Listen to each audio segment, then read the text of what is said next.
3 selongsong hilang, AKP Dadang. Lepaskan 9 tembakan, 2 lubang di kepala, 7 di tembok Rumdin. Kasus polisi tembak polisi yang terjadi di Solok Selatan, Sumatera Barat menemui babak baru. Polda Sumatera Barat telah merilis fakta di balik kasus tersebut pada Jumat, tanggal 22 November tahun 2024, dini hari. Diketahui kasus polisi tembak polisi dilakukan oleh Kabak Ops Polres Solok Selatan AKP Dadang Iskandar pada AKP Rianto Ulil Ansar selaku Kasat Reskrim Polres Solok Selatan. Ulil ditembak oleh Dadang di parkiran tempat kerjanya. Ulil tewas akibat ditembak oleh Dadang di bagian wajah setelah menindak pelaku aktivitas tambang galian C ilegal. Direktur Reserse Kriminal Umum Polda Sumbar Kombes Pol Andri Kurniawan mengatakan, Dadang sempat menembaki rumah dinas Kapolres Solok Selatan AKBP Arif Mukti setelah menghabisi nyawa Uli. Berdasarkan pemeriksaan terbaru Polda Sumbar, Dadang tidak mengalami gangguan kesehatan mental.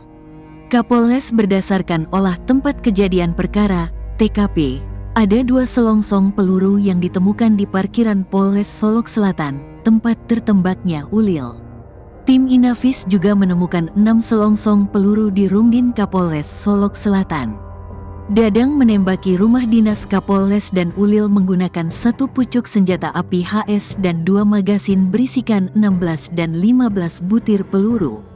Polisi juga menemukan 11 butir peluru yang belum dimasukkan ke magasin. Bila ditotal, Dadang membawa 42 butir peluru. Selongsong kami temukan hanya 6 butir di rumah Kapolres, tapi lubang bekas tembakan ditemukan ada 7 titik. Jumlah lubang total 9 titik, 2 di korban, 7 di rumah Kapolres, ujar Andri dikutip dari kompas.id, Sabtu, tanggal 23 November tahun 2024.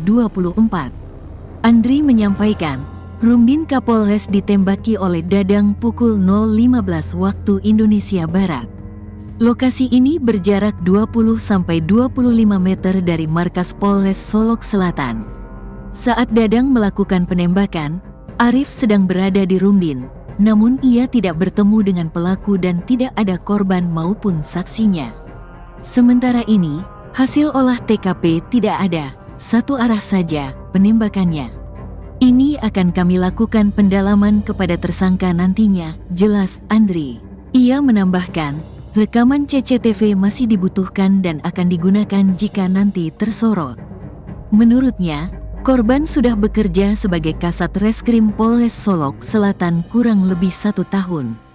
Sedangkan pelaku sudah bekerja 3 tahun 2022 sebagai pejabat sementara Kabak Ops Polres Solok Selatan.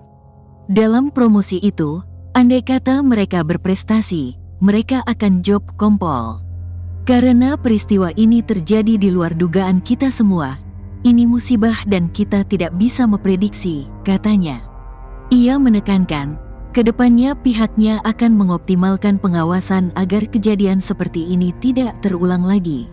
Suharyono bilang berdasarkan hasil visum, pelaku diduga menembak sebanyak 2 kali dan mengenai pelipis dan pipi korban.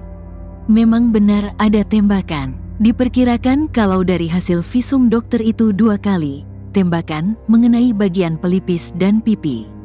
Lalu menembus bagian tengkuk, katanya. Kapolda mengatakan, pelaku diduga menembak korban dari jarak dekat.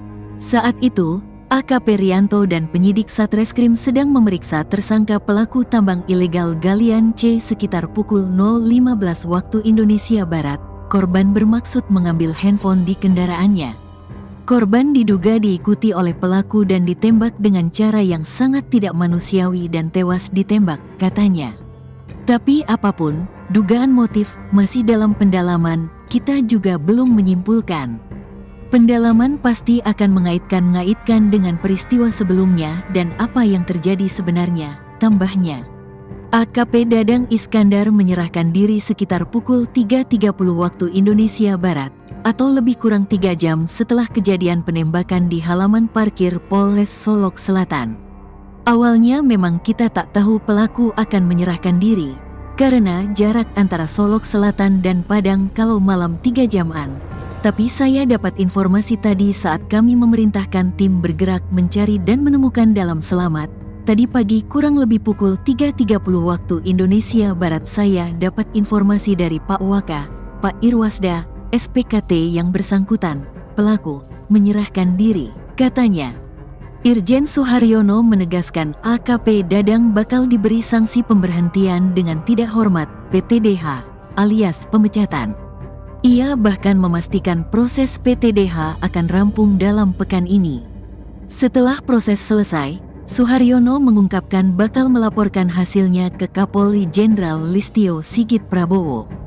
Pastinya tindakannya tegas. Dalam minggu ini, kami upayakan sudah ada proses PTDH, katanya. Dalam minggu ini, setidak-tidaknya sampai 7 hari ke depan, saya sudah melaporkan ke pimpinan Polri, imbuhnya. Suharyono juga menyebut Kapolri menginginkan adanya tindakan tegas bagi pihak-pihak yang berupaya melakukan perintangan penyidikan atau obstruction of justice. Polda Sumbar amankan rekaman CCTV penembakan AKP Dadang Iskandar terhadap AKP Rianto Ulil.